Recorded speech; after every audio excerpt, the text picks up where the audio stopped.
BRS party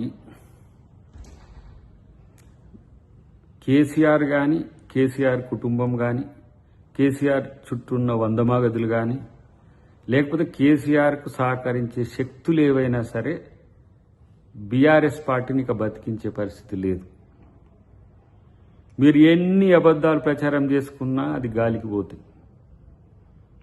ఎంతమంది బయటకు వచ్చి మాట్లాడినా, ఏ రకమైన మాటలు మాట్లాడినా మిమ్మల్ని ప్రజలు తిరస్కరించడమే కాకుండా బండకేసి బాధితే పోయి ఇంట్లో పడిన పరిస్థితి ఉన్నది.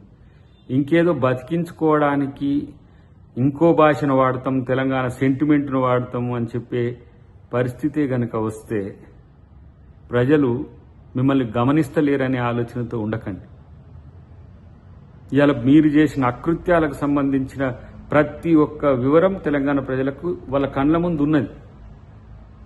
కాబట్టి నేనేమంటున్నంటే రేవంత్ రెడ్డి గారిని టార్గెట్ చేయడానికి మీరు చేస్తున్న వృధా ప్రయాసాలు చూస్తుంటే నవ్వు వస్తున్నది అంతే.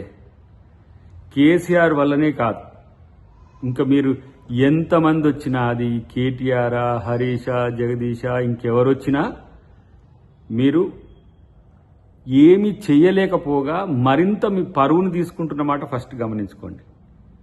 కనీసం ఇప్పటి వరకున్న విలువ గౌరవాన్ని కాపాడుకుంటే మంచిదని చెప్పి నేను హితవు చెప్తున్నా. కేటీఆర్, నీ ఈడియట్ మాటలు బంద్ చేయి ఫస్ట్.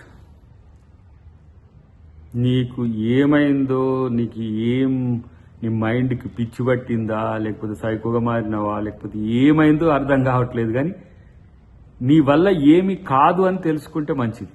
దానికి తోడు ఇంకా 2-3 తోడై బుడంకాయలు, వంకాయలు, దోసకాయలు మీరు ఏం చేయగలుగుతారు? మీ అయ్యను ప్రజలు తిరస్కరిస్తేనే పోయి ఫామ్ హౌస్లో పడి ఏ విధంగా గిలగిల కొట్టుకుంటుండో మీకు తెలుసు.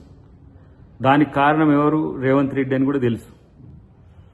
రేవంత్ రెడ్డి గారి మీద విష ప్రచారం చేయడం వల్ల మీకేదో లాభం జరుగుతుంది, లేకపోతే ఆంధ్రాతో ముడిగట్టడం వల్ల ఏదో లాభం జరుగుతుంది.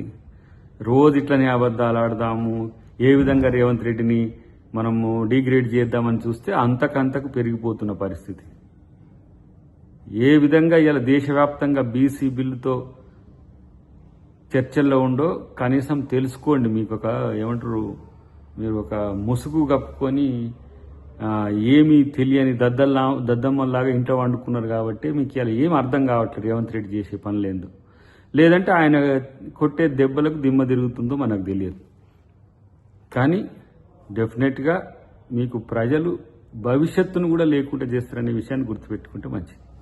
ఈరోజు మీరు చేస్తున్న ఆరోపణలో మీరు చేస్తున్న ఏవైతే అంశాలు ఉన్నాయో అవి మీరు క్రియేట్ చేస్తున్నామని కూడా తెలుసు.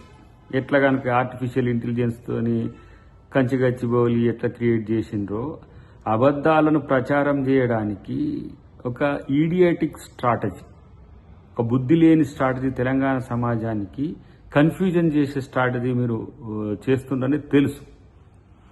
నేనంటున్న మీ చేత కాదు, కేసీఆర్ చేత కాకనే కామ్గా ఇంట్లో వండుకుండు. 6 నెలలు చూద్దామన్నాడు, సంవత్సరం చూసిండు, సంవత్సరంన్నర చూసిండు. ఇక ఇట్లా కూడా రేవంత్ రెడ్డి గారు దొరకట్లేరు మీకు. ఎందుకంటే ఇన్ని అభివృద్ధి కార్యక్రమాలు చేసిన ముఖ్యమంత్రి ఈ దేశంలోనే ఉండట్లేడు. పైగా ఇప్పుడు బీసీ బిల్లుతో దేశవ్యాప్త చర్చ అయింది.